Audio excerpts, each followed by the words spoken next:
Jumpa lagi bersama saya, Mr. Wali. Hari ini kita akan membahas structure and written expression. Untuk hari ini kita akan fokus pada materi ini ya. Kita akan belajar tentang clauses, subjects, and verbs. Ini tutorial ini dipersiapkan oleh Maria Yoshida. Saya memberikan kredit kepada beliau yang menyusun materi ini, memberikan kemudahan untuk menyampaikan materinya karena sudah berupa rangkuman. Oke, kita mulai saja. Yang pertama, kita harus tahu apa itu clause. What is clause? Ya, di sini diterangkan bahwa clause is a group of words that has a subject and a verb. Jadi yang namanya klausa itu adalah kelompok kata-kata yang memiliki subjek dan verb. Jadi kumpulan kata yang ada subjeknya dan juga ada verbnya. Kemudian kita harus ingat every sentence has at least one clause. Ya, jadi satu kalimat itu minimal harus ada satu klausa ya, minimal ya. Kalau lebih dari itu juga bisa ya. Some have more. Beberapa juga ada yang memiliki lebih dari satu klausa. Itu yang disebut dengan compound sentence atau complex sentence. Nantinya banyak sekali jenis-jenisnya. Oke, kemudian kita lihat di sini. This sentence have one clause. Ini kalimat ini hanya punya satu klausa. Kita perhatikan di situ ada kittens. Ya, kittens are cute. Ini hanya satu klausa karena hanya terdiri dari subjek dan verb saja, yaitu kitten sebagai subjek, are ini sebagai verbnya, verb to be, kemudian cute ini sebagai object of verbnya. Okay, the students have been studying in the library. Ya, the student have been studying in the library. Ini juga sama ya, hanya terdiri dari satu subjek dan juga satu verb. Oke, kemudian ada contoh kalimat yang memiliki lebih dari satu klausa. Contohnya di sini ada kittens are cute, but spiders aren't. Ya, ini ada dua. Di klausa yang pertama adalah kittens are cute. Ya, ini adalah satu klausa. Kemudian spiders aren't. Spider itu laba-laba tidak. Ya, jadi ada dua klausa di situ. Kemudian the students who have been studying are tired. Artinya apa di situ? Ada dua ya. Kalau kita terjemahkan itu para siswa yang sudah belajar itu merasa capek. Ya, because ini ada lagi tambahan. Studying is hard work. Belajar itu memang butuh banyak energi ya. Makanya hard work. Oke, kemudian selanjutnya every clause needs a subject and verb. Jadi setiap klausa itu harus ada subjek, ada verbnya.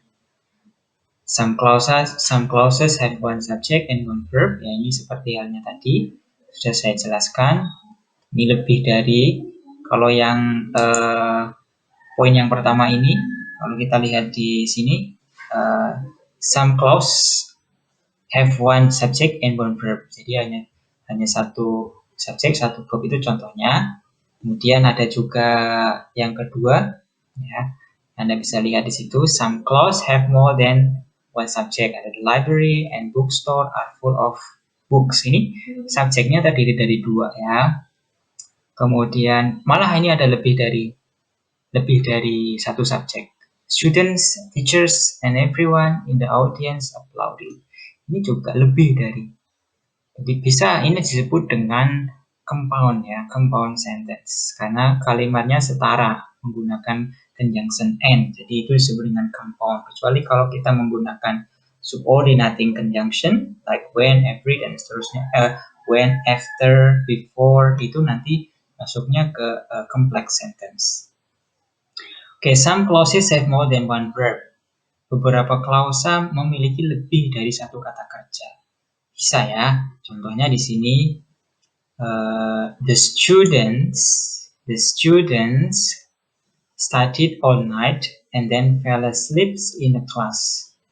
Ini ada dua verb yaitu student sama fell asleep ini sebagai verbnya.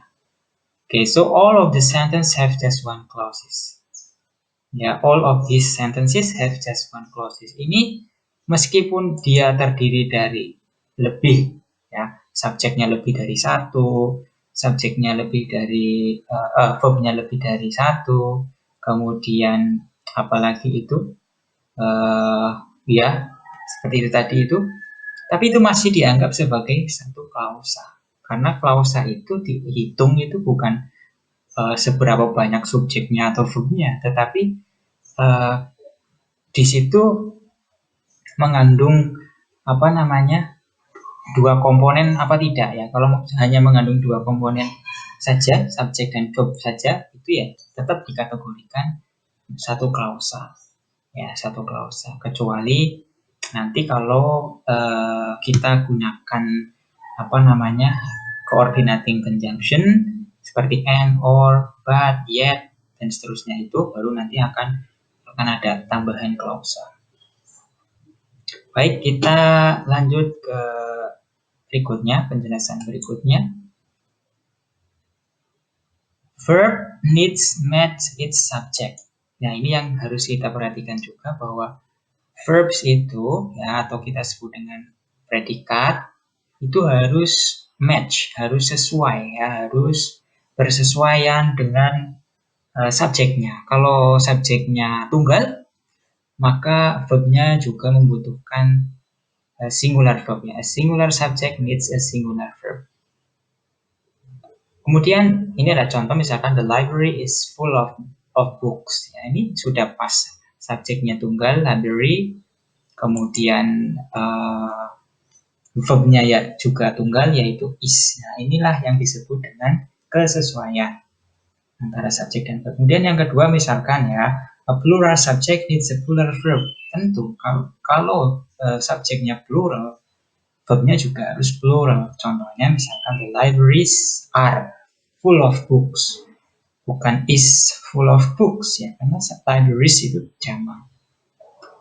Oke, kemudian kita lanjut ke poin yang ketiga ini, ya, yang ketiga, sometimes singular and plural verbs are the same.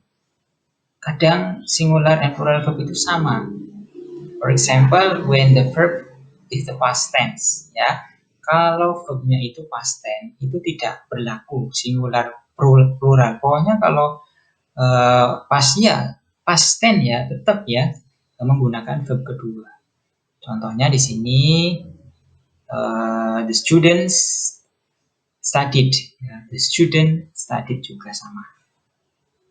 Meskipun tunggal atau jamak tetap sama, ya. Or when there is a model, ketika ada modality itu ada, contohnya ada must, ada should, misalkan ada will, ada can, ada apalagi might, maybe, may, ya, itu semua mesti diikuti oleh kata kerja pertama, ya, verb one. Tidak ada tambahan s atau tidak ada tambahan id kalau itu past tense, tidak ada, ya. Jadi memang seperti itu. Oke, kita lanjut ke berikutnya. You need to be able to find the subject, ya. Perlu diketahui ya bahwa Anda itu perlu menentukan subjeknya. Sometimes it's hard to tell which word is really the subject of a clause. Kadang kita susah menentukan mana yang merupakan subjek dalam sebuah klausa itu. Ya, jadi kita perlu jeli di sini karena susah, ya. Kemudian other words can get in the way and make you think they are subject. Beberapa kata bisa saja itu menjadi subjek, ya. The subject is not always the word just before the verb. Jadi subjek itu tidak selalu letaknya just before the verb, ya.